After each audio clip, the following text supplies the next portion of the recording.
What's up, guys? It's Kayla. And Jim. Welcome back to another Meteorology Monday.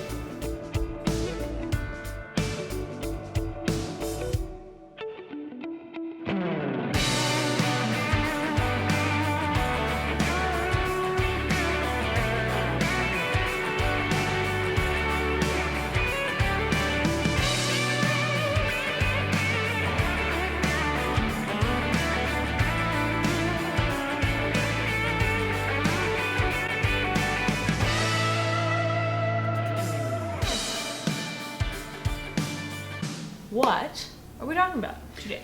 Today we are going to talk about the wrap-up of the 2025 Atlantic hurricane season. We will talk about how many storms formed, how many were named, how many became hurricanes, how many became major hurricanes, any that made landfall, any that caused significant damage. We'll get into all of that, but before we get started, if you find that you're enjoying this video along the way, be sure to leave a like and subscribe down below so you never miss the next Meteorology Monday. If you haven't heard, Meteotech Weather has merch! Check out our website, meteotechweather.com. Get yourself a hat, a sweatshirt, a cool sticker, a magnet for your fridge, a sticker to put on your dad's forehead. I mean, the options are endless. and my forehead can fit a bunch of stickers. Editing Kayla is going to pop up a map of what the National Hurricane Center has plotted out for the entire season, and I'm going to go ahead and read some notes while you're looking at the map. There was only one storm that formed off the coast of Africa this year. That was Hurricane Erin. The rest were further west over the central and western Caribbean. Minimum central pressure of 892 millibars was recorded for major hurricane Melissa. Most storms remained offshore of the continental United States. Only Tropical Storm Chantel moved onshore near Myrtle Beach, South Carolina, around the 4th of July weekend. The flow appears to follow an anchored Bermuda high, which steered storms away from the U.S. coastline for most of the summer, and strong troughs keeping them at bay later in the fall. In summary, the 2025 Atlantic hurricane season had 13 named storms, which is down 1 from the 30-year average, 5 hurricanes, down 2 from the 30-year average, 4 major hurricanes, up 1 from the 30-year average, 8 direct deaths associated with Tropical Storm Barry in late June, and no damage to the Gulf or East Coast of the United States.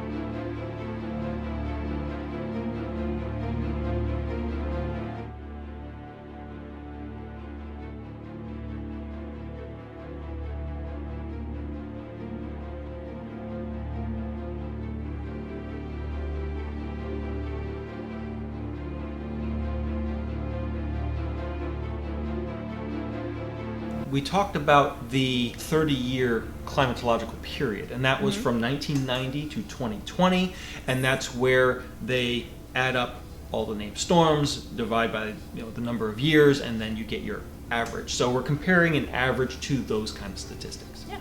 So with those statistics, I bet you're wondering, Kayla and Jim, didn't you guys do a video about what was predicted for the 2025 Atlantic hurricane season? You'd be correct, we did! So now is the part of the video where we get to compare what was predicted before the season started to what actually happened this year. Back in May, NOAA predicted 13 to 19 named storms, while Colorado State University back in April predicted 17. The actual was 13 named storms for this season. In May, out of the 13 to 19 named storms, NOAA predicted 6 to 10 of them would become hurricanes, and 3 to 5 of those would become major hurricanes. Colorado State University, back in April, predicted 9 hurricanes from the 17 named storms, and out of those 9, 4 would become major hurricanes. The actual outcome? With 13 named storms, 5 became hurricanes, and out of the 5, 4 became major hurricanes. So after looking at that chart, we see that the actual outcome is lower than what both NOAA and Colorado State University predicted for the season, with only 13 named storms, 5 hurricanes, and only 4 of those being major. The 4 hurricanes being major was pretty spot on. I think NOAA had 3 to 5 and Colorado State had 4, so that part was pretty on the money, but the other 2 are lower. That's right. What's interesting was this was a lower season than what was predicted. It was on the edge of NOAA's prediction. They had 13 to 19, but again, it was on the lower end of the spectrum. Very interesting, and a lot of them stayed offshore of the U.S. East Coast, except for one, which was Chantal. Very interesting year for hurricanes in the Atlantic Basin. Yeah, I remember looking at all of the storms that had the potential to become hurricanes, the potential to impact the East Coast, because again, we live on the East Coast, so hurricanes, now we're not near the ocean, but hurricanes do tend to affect us, as seen by Helene last year. So we were paying pretty close attention to the hurricanes that had the potential to impact the East Coast this year, and 99% of them just steered their way right back out into the Atlantic. So it's very important as to where that Bermuda high sets up. The strength and how long it stays there actually dictate what the path of the storms actually go. So very interesting this year. And I think this was a more of a less than predicted average than recent years. Yeah, we can pop up what was predicted versus the actual for the past couple of years, because we've been doing this video for a couple of years as well.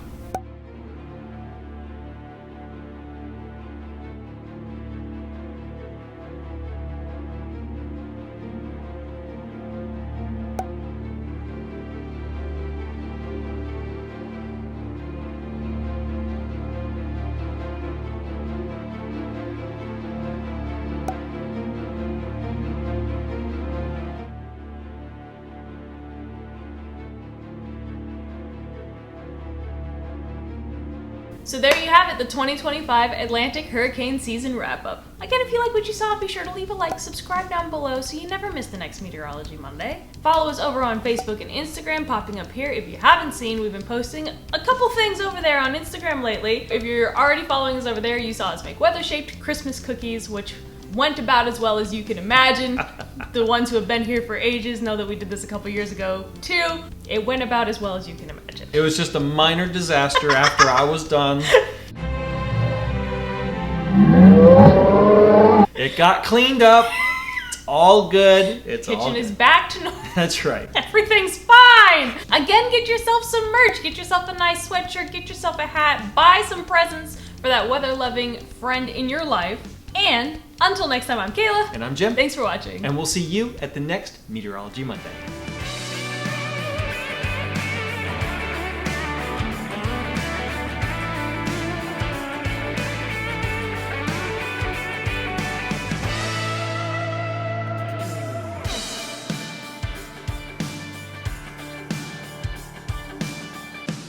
Oh my gosh. Come on. Wow. Come on. You can't get much better than that.